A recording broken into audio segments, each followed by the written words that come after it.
Mari kita satukan hati dan pikiran kita sebelum kita mendengarkan khotbah pada minggu ini. Marilah kita berdoa. Damai sejahtera Allah yang melampaui segala akal, kiranya memelihara hati dan pikiranmu di dalam nama Tuhan kita, Yesus Kristus. Amin. Salam, adik-adik praremaja HKBP Sutoyo, apa kabar hari ini? Masih semangatkah? Tentunya masih semangat.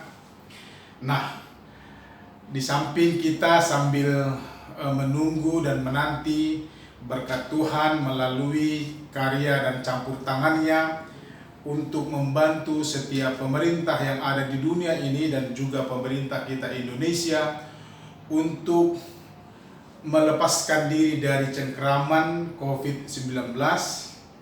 Kita beribadah di rumah masing-masing. Oleh karena itu, mari kita satukan hati kita untuk mendengarkan firman Tuhan pada hari ini, Minggu tanggal 17 Mei 2020, yang oleh kalender gereja HKBP disebut dengan Minggu Rogate, yang artinya berdoa. Minggu Rogate pada hari ini, firman Tuhan diambil dari Lukas 11 ayat 9 sampai ayat yang ke-13 dengan topik doa ucapan syukur. Mari kita buka Alkitab kita, saya akan membacakannya bagi kita semua. Lukas 11 ayat 9 sampai ayat yang ke-13 dikatakan demikian. Oleh karena itu aku berkata kepadamu, mintalah, maka akan diberikan kepadamu. Carilah, maka kamu akan mendapat. Ketoklah, maka pintu akan dibukakan bagimu. Karena setiap orang yang meminta, menerima. Dan setiap orang yang mencari, mendapat. Dan setiap orang yang mengetok, baginya pintu dibukakan. Bapa manakah di antara kamu, jika anaknya minta ikan daripadanya, akan memberikan ular kepada anaknya itu ganti ikan? Atau jika ia minta telur, akan memberikan kepadanya kalajengking? Jadi, jika kamu yang jahat tahu memberi pemberian yang baik kepada anak-anakmu, apalagi Bapamu yang di sorga, Ia akan memberikan Roh Kudus kepada mereka yang meminta kepadanya. Demikian firman Tuhan. Anak-anak kami, para remaja HKBP Sutoyo, minggu ini kita berbicara tentang doa. Tentunya bukan yang hal aneh lagi di telinga kita tentang doa, karena memang doa adalah bagian daripada kehidupan orang Kristen. Bagian daripada hakikat kerohanian bagi orang Kristen. Itu sebabnya Martin Luther, sang reformator kita, mengatakan doa itu adalah nafas rohani bagi setiap orang percaya. Tentunya itu adalah kiasan yang diberikan Martin Luther, namun menggambarkan bahwa jika doa itu adalah nafas yang adalah sumber kehidupan, berarti jika doa jarang kita lakukan, berarti kita juga sedang jarang bernapas, dalam arti sakit. Tentang doa, saya pikir kita masing-masing punya pengalaman. Dan jika dikatakan atau ditanyakan, apa pendapat kita? Apa pendapatmu? Apa pendapat anak-anak kami, para remaja, jika ditanya tentang doa? Saya pikir kita semua punya pengalaman masing-masing dan punya argumen, bahkan punya latar belakang untuk menjawab pertanyaan yang sederhana itu. Namun yang pasti bahwa doa adalah merupakan aktivitas yang setiap saat harus kita lakukan. Karena setiap gerakan hidup kita, karena setiap perjalanan hidup kita, setiap apa yang kita inginkan, apa yang kita rencanakan, itu adalah doa. Dan ingat, doa adalah juga ibadah. Jadi bukan hanya ibadah ketika kita membuka firman Tuhan atau ketika kita datang ke gereja, bukan. Setiap doa yang kita panjatkan, yang kita sampaikan, yang kita ucapkan kepada Tuhan, baik melalui gerak, melalui suara, ataupun di dalam hati, itu adalah ibadah. Jadi doa adalah ibadah.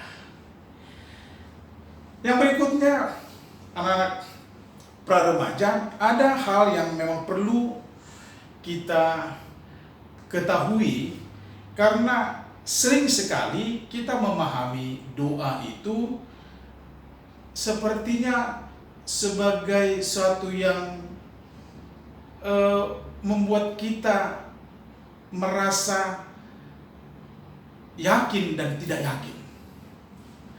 Alasannya begini, kita sering bingung tentang doa, ya, karena ada sebagian orang Kristen, dia sudah mulai, katakanlah, bosan dengan doa.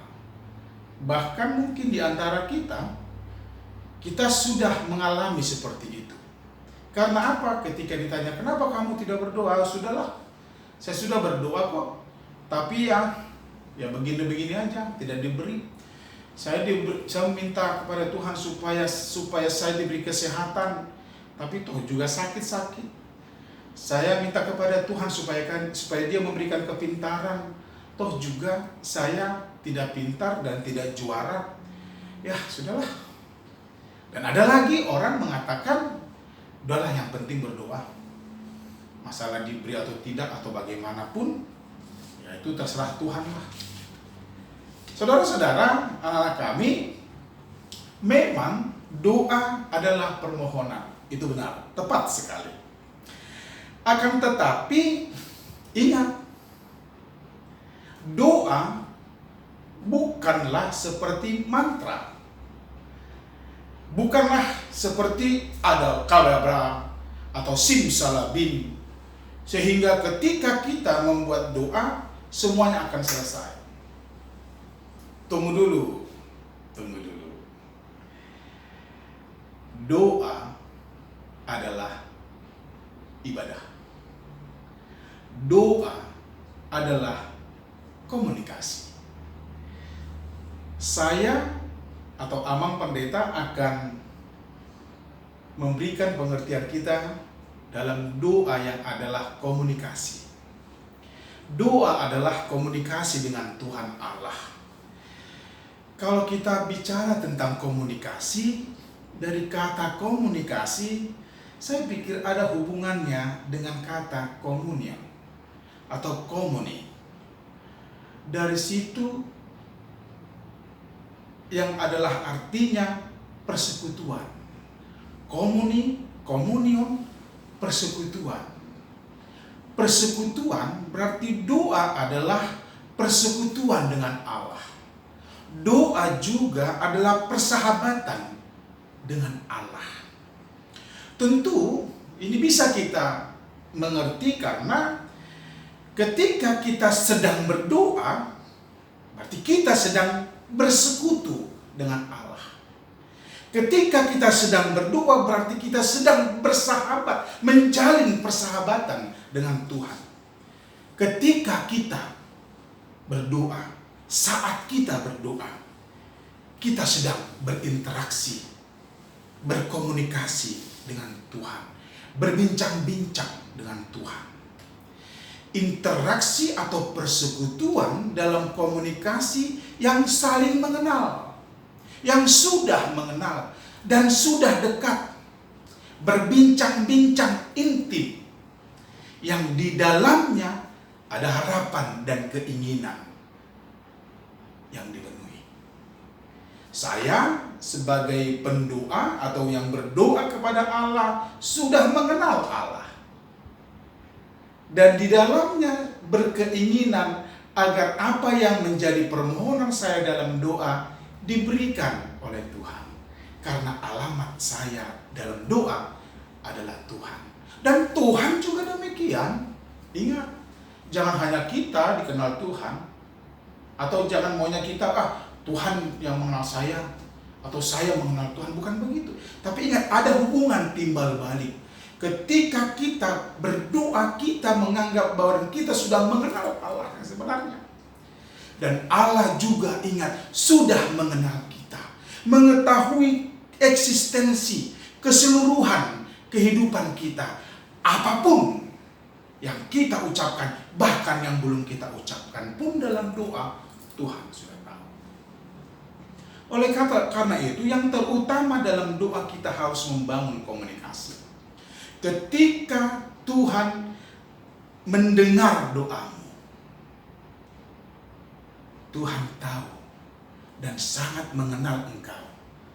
Dan Tuhan mengetahui apa yang menjadi kebutuhanmu, bukan keinginanmu. Nah ini kan, kita tahunya kan hanya ya Tuhan, aku berkeinginan begini, sama itu dengan misalnya, saya juga berkeinginan supaya ya sekali-sekali jalan ke luar negeri, ke Eropa, ke Asia, Benapa Sugi, ya, Indonesia, keliling-keliling, itu keinginan saya, tapi itu bukan kebutuhan saya. Persoalannya kita lemah mengetahui kebutuhan kita. Dan kita jago dalam hal keinginan-keinginan kita.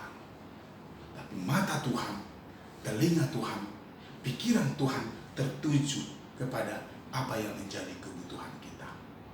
Itulah doa dalam berkomunikasi dengan Tuhan. Nah, adik-adik pra-remaja, kalau kita sudah dekat dengan Tuhan, tentunya kita tahu apa yang menjadi keinginan Tuhan. Dikatakan oleh Yesus dalam perikop ini, di ayat 9, oleh karena itu aku berkata kepadamu. Ingat, dalam doa kita harus yakin dan percaya. Yesus sendiri mengatakan, aku. Dia yang mengatakan. Bukan kata dia, bukan. Tapi aku, kata Yesus. Berkata kepadamu, mintalah, carilah, ketoklah. Ini enak sekali karena ini sama dengan Matius 7:7 ya. Mintalah maka akan diberikan kepadamu, carilah maka kamu akan mendapatkan, ketoklah maka pintu akan dibukanya bagimu. Wah, ini sungguh sangat menarik. Tapi ingat, dalam doa harus ada usaha. Ya, Tuhan aku mau pintar, tidur-tiduran, gak bakalan. Tuhan aku ingin sehat, semua dimakani, bahkan gak pakai masker keluar rumah, tidak jarang cuci tangan, atau sembarangan, tidak, apalagi saat ini sudah libur, kada stay at home, lalu tidur sembarangan. Ya, siangnya banyak tidur, malamnya melek terus, kan begitu ya. Nah, Tuhan berikan aku kesehatan, tapi kalau kita tidak menjaga kesehatan, itu yang terkandung dalam 3 kata tadi. Mintalah, carilah, dan ketoklah. Berarti ada usaha, ada keaktifan kita. Apa usaha kita ketika kita memohon kepada Tuhan? Ora et labora. Bekerja dan berdoa, berdoa dan bekerja. Bukan pasif. Tuhan juga tidak senang dengan orang yang pasif, hanya meminta saja, tapi tidak mau berusaha. Tuhan tidak senang dengan orang seperti itu. Mintalah, carilah, dan ketoklah adalah kata kerja yang artinya usaha. Ada sikap kita untuk memenuhi kebutuhan kita, keinginan kita yang kita sampaikan kepada Tuhan, yang kita imani. Oleh karena itu, yang pertama dalam doa, yakinilah bahwa doamu didengarkan Tuhan. Yang kedua, berusahalah untuk melakukan apa yang kau inginkan. Karena Tuhan melihat engkau sedang bekerja atau berusaha atau tidak. Oleh karena itu, adik-adik sekolah minggu, jangan langsung ke hasil dulu. Ya. Dalam doa yang penting, tadi kan saya katakan komunikasi, komunio, persekutuan, keakraban. Tapi dalam doa jangan langsung, oh Tuhan belum menjawab. Ingat, bisa saja seperti saya katakan tadi, Tuhan lebih memahami kebutuhan kita, bukan keinginan kita. Sementara kita, keinginan yang lebih kita tonjolkan. Oleh karena itu, percayalah, yakinlah, Tuhan mendengarkan doa. Dan yakinlah Tuhan akan memberikan apa yang kamu minta. Jika permintaanmu itu sesuai dengan kebutuhanmu. Carilah maka engkau akan mendapatkan jika itu yang berhubungan dengan kebutuhanmu. Ketoklah. Ada usaha. Mencari tahu kemana yang harus saya cari. Bahkan yang tidak kelihatan untuk mengetok pintu atau berusaha apapun. Itu adalah bagian daripada doa. Carilah. Mintalah. Ketoklah. Ada usaha yang luar biasa. Dan ketika Tuhan melihat itu, ada jaminan. Dikatakan di ayat 10. Karena setiap orang yang meminta, menerima. Setiap orang yang mengetok, baginya pintu dibukakan. Dan bagi orang yang mencari akan mendapat. Dikatakan di ayat 11, Bapak yang mana di antara kamu, jika anaknya meminta ikan, diberikan ular? Nggak ada. Atau yang meminta telur, tapi dikasih kalajengking? Nggak ada. Demikian juga Tuhan kita. Dia akan memberikan apa yang kita minta. Mungkin kita minta ikan tuna, tapi saat ini Tuhan memberikan ikan gembung atau telur atau apapun itu. Itu adalah jawaban Tuhan. Jawaban Tuhan atas doa-doa kita. Yang pasti Tuhan akan memberikan yang menjadi kebutuhan kita. Ada yang menarik di ayat 13. Jadi jika kamu yang jahat tahu memberikan pemberian yang baik kepada anak-anakmu, apalagi Bapamu di surga, Ia akan memberikan Roh Kudus kepada mereka yang meminta kepadanya. Apa artinya ini? Ada Roh Tuhan yang hadir menguasai kehidupan kita, menguasai hati kita, sehingga kita tahu apa yang harus kita perbuat. Sehingga kita diberikan pengertian, pengetahuan, sehingga kita tahu apa yang mau kita minta, sehingga kita tahu apa yang menjadi keinginan Tuhan. Oleh karena itu, tetaplah berdoa, rajinlah berdoa. Berikan waktumu untuk doa dalam kehidupanmu. Tuhan memberkati. Kita berdoa. Terima kasih Tuhan atas firman-Mu yang Kau berikan bagi kami di Minggu Rokate ini. Kami diajarkan dan diingatkan kembali tentang doa, aktivitas yang sering kami lakukan, namun sering kami bingung dan gagal memahami tentang doa. Terima kasih Tuhan. Engkau telah mengingatkan kami akan doa yang sudah dan sering kami lakukan. Sehingga kami melalui firman-Mu diajarkan untuk tetap percaya bahwa setiap doa kami Tuhan mendengarkannya.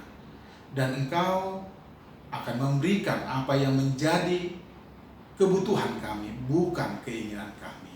Oleh karena itu ajari kami melalui Roh Kudus-Mu, supaya kami mengerti dan memahami akan Tuhan yang kami imani, apa yang menjadi keinginan-Mu Tuhan, apa yang menjadi kehendak-Mu. dan Engkau akan mencukupkan kebutuhan-kebutuhan kami dalam kehidupan kami. Berkati kami, anak-anak-Mu para remaja HKBP Sutoyo, berkati juga orang tua kami, teman-teman kami, guru kami, pendeta dan juga majelis dan gereja-Mu HKBP Sutoyo, jemaatnya dari sekolah minggu sampai lansia. Berkati juga pemerintah kami ketika menghadapi masa-masa sulit ini, COVID-19 yang sangat meresahkan kami, sehingga kami dibatasi untuk beraktivitas, sehingga kami lebih sering tinggal di rumah, berdiam di rumah karena virus yang mengganggu ini. Oleh karena itu Tuhan, sertailah kami dan berikan kebijaksanaan bagi pemerintah kami, supaya kami bisa melewati masa-masa sulit ini.